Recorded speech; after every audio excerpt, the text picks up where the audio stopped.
Welcome to MarcusG.tv. I'm Chef Marcus Giuliano. I'm a chef on a mission.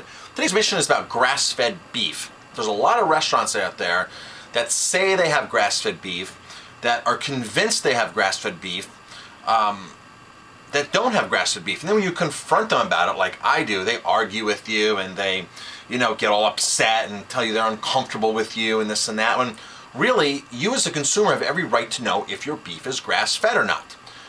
So, here, I just posted a thing on Twitter saying, I busted another restaurant in Nyack, a nice restaurant in Nyack, for serving fake grass-fed beef. And of course, I put that on Twitter, and I had some flack here on Twitter from one person. Let's see what it says here.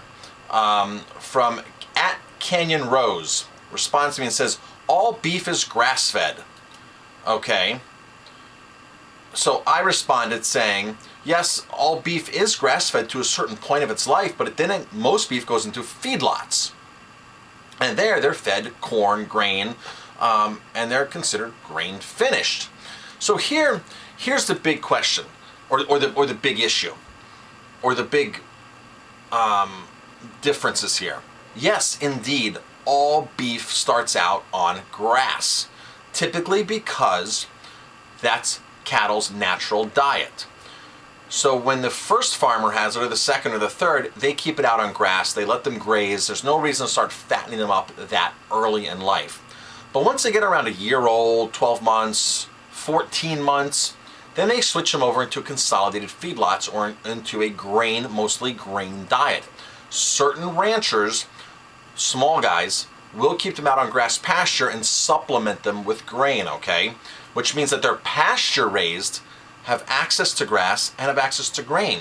But technically, you can't call those animals grass-fed. See, grass-fed, when you look at a menu at a restaurant, and where it says grass-fed ribeye, grass-fed burger, that term is supposed to be exclusively for animals that only have eaten grass for its whole life.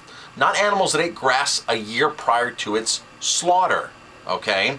And this is where a lot of restaurants and a lot of people, and I'm sure CanyonRose here is probably going off a reference like that. Okay, now here's the American Grass-Fed Association. There's actually an association for this. Here's what they will come in and certify a ranch for being grass-fed.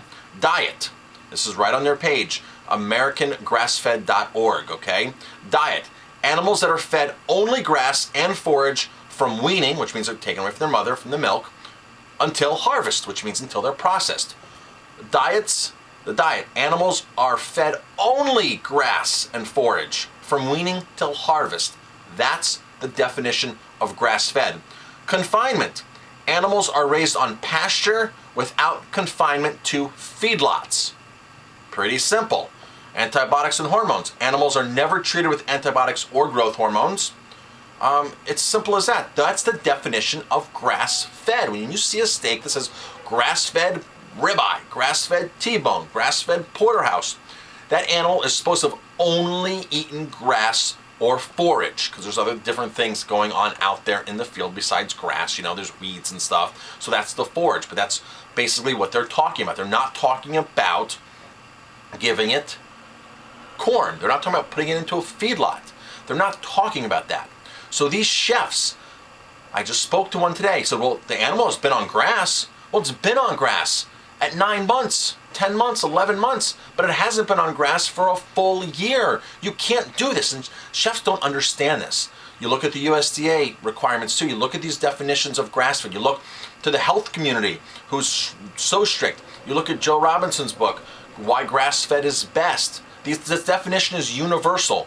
Animals that only eat grass and forage for its entire diet, for its entire life after weaning. So for you chefs, and for you people out there that think that otherwise, you can't do it. You just can't get away with it. Grass-fed beef has been proven in certain studies to have up to 5 times the amount of omega-3 heart-healthy fats. And the health, people that are eating this for the health purposes are eating this beef because they want the omega-3s, because they want certain attributes. If you're telling them that they're eating grass-fed and they're not, you're lying to them, you're scamming to them, and it's not fair. Typically, grass-fed beef does cost more than other beefs, So if you're putting grass-fed on your menu and you're charging according to more or whatever, or the customer thinks that they're paying for something that it isn't, that's not fair. It's totally not fair. There's truth in menu laws. Okay, it's a total food fraud. So grass-fed beef, only grass and forage the animal can have from weaning till harvest. It's as simple as that. So for anybody who thinks otherwise, or anybody who doesn't know, if you know a chef, pass this video on to that chef. I find so many chefs are just uneducated. So many salespeople are uneducated about this. And they swear, we have grass-fed, it's grass-fed. Well, it ate grass once in its life, or it ate grass for a couple months. No, sorry, you can't do that. And it just pisses me off to no end when these chefs do that. I'm Chef Marcus Giuliano. Please share this with a chef. Please share this with a salesperson. Please pass the word. If you like this video, hit like, subscribe, pass it on. Thanks for watching.